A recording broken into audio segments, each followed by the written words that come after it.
What's going on? A-pluses, nerd mixes. It's your boy, Indy Uchiha.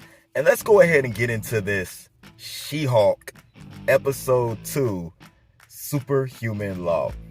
Man, this episode was like an incredible mix between like workplace and sitcom. You know what I'm saying? Like the Office meets superheroes or that style of thing, which I really enjoyed. It had a lot of the backlash from what we saw at the end of the previous episode when Jen decided to out to the world that she was She-Hulk. And I love that the connections that it made with family and friends, helping her deal with the result, you know what I'm saying, of what happened. First things first. And we normally never see consequences happen like in superhero movies unless it's like some world-ending thing. We don't really see stuff happen that often on a personal level just from saving somebody's life. It's normally like some type of destruction or something like that. But the case that she was working on, she actually won. But it ended up getting thrown out as a mistrial because of her transforming into her She-Hulk form. You know, because they didn't know she was a superhero. You know, the lawyers that were against her ended up doing that, getting it thrown out. So the case she had won, she actually ended up turning around and losing in the end. And she won it against a great lawyer too, by the way. So that was interesting to me. I love that aspect of no matter how much good she does as Jen, you know what I'm saying, it's something that She-Hulk will always interfere with what she wants to do with her life. That's the aspect that she's going to have to, I guess, juggle when it comes to her dealing, you know what I'm saying, with her Hulk form. Even though she has complete control of her facilities when she's in that form, people still look at her as just being this thing, this Hulk, this superhero, not knowing that it's still Jen, you know what I'm saying, in full control of her facilities when she does this. So she ends up getting fired because of that, because she's a liability for her law firm, right?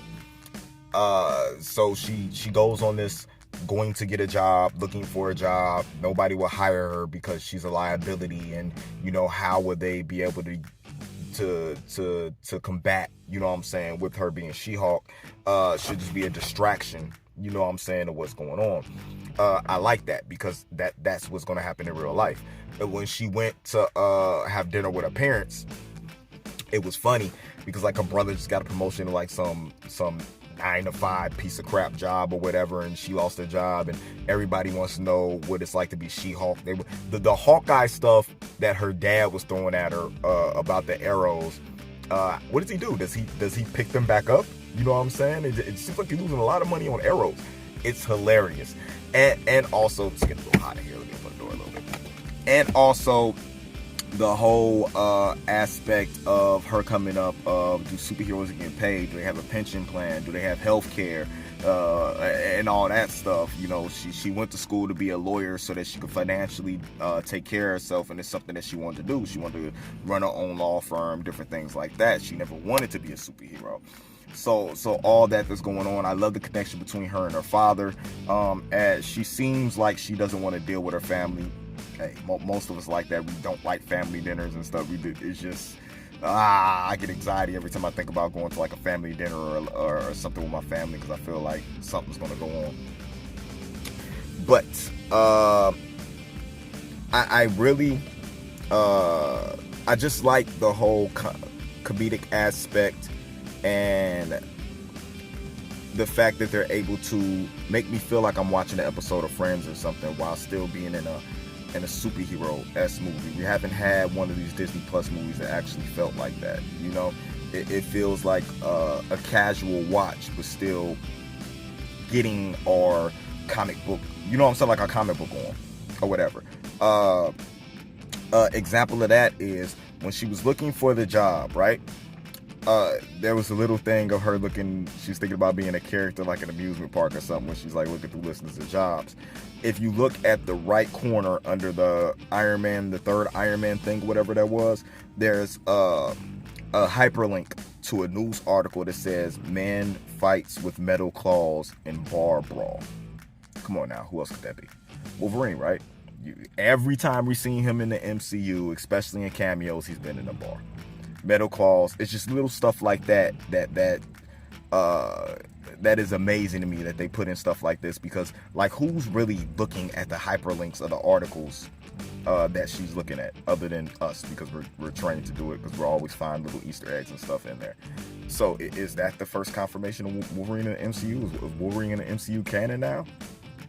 I don't know. Or maybe it could be X-23 canon. But it did said man. So unless, X-23 is gender fluid now. I don't know. We'll see.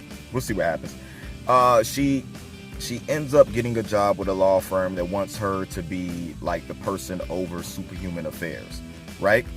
She accepts the job thinking that they want Jen, but they don't want Jen, they want She-Hulk. That's part of the aspect of the job, is that She-Hulk is the one who has to defend what's going on. And of course, she doesn't like that, because she's qualified to run or be a head of any type of law firm, to be like the lead lawyer and stuff like that, to be the DA anywhere. And now she doesn't want it to look as the perspective of, because she's only getting things because she's She-Hulk, that she's not getting them because she earned them.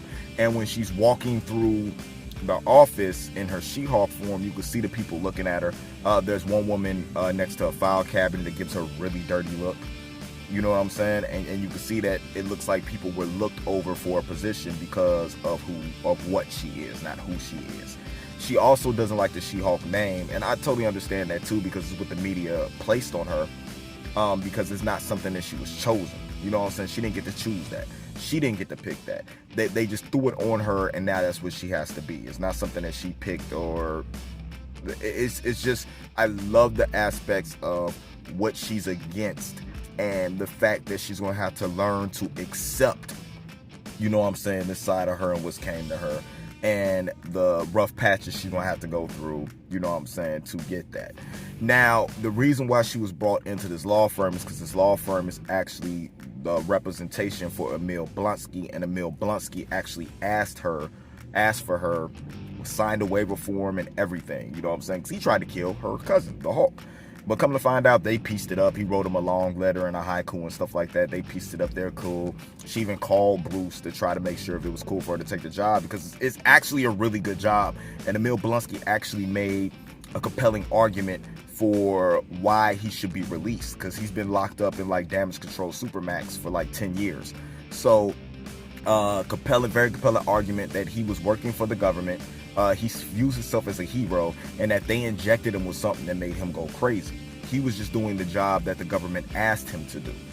He didn't know that, you know what I'm saying, the Hulk was going to be looked at as a hero in the future, and that he was going to be the villain. He just know he was hired to take somebody down that was a possible threat to the government, right?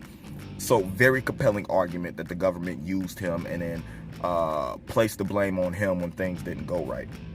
So she wants to use that. She wants to fight this case, but she wanted to make sure it was cool with Bruce before she did it. Bruce said cool, as he took off in a Sakaran spaceship, going back to there, which could possibly be setting up a World War Hulk movie. I really hope that's what it's doing, or at least a World War Hulk series, because I would really, really, really like to see that, because that was an incredible book. So no more Bruce, I'm guessing. I'm guessing that's the last we see, you know what I'm saying, a Bruce Banner, Professor Hulk, Smart Hulk, whatever you want to call him, because now he's taking off to go live his, you know what I'm saying, for his storyline, whatever he's supposed to do, somewhere totally different.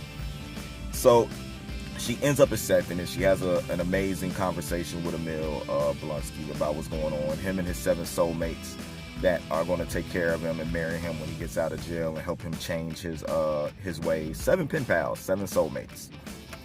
That was an interesting storyline for him being reformed. You know what I'm saying? And then right after that, when she calls her boss, is like, I'll do it. The news comes out of Abomination breaking out of the Supermax and basically doing everything that he did in Shang-Chi. So it makes me wonder if this is an old, because I didn't get it. I didn't see the dates or nothing like that. So I'm kind of off. I'm waiting on other reviewers and stuff like that to pick up the pieces for me so I can see it. And then we'll come back and talk about it.